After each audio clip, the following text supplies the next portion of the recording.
Soomaalidu waxa la yiri saddex ay ku dhaqmi jirtay saddex ku bedeshay qoraalkan yar internet kan ka helay wuxuu yiri nin qumman quweynti Soomaalidu hore nin qumman way quweyn jirtay tamaantuna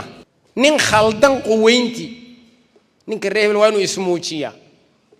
ما ismuujin ma walaal kana waa walaalka kana waa walaalkana this is we are all brothers dhamaanteen wada walaalana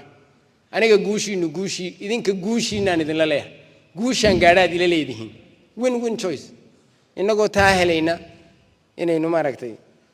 negative words competition ku sameeyna ta kale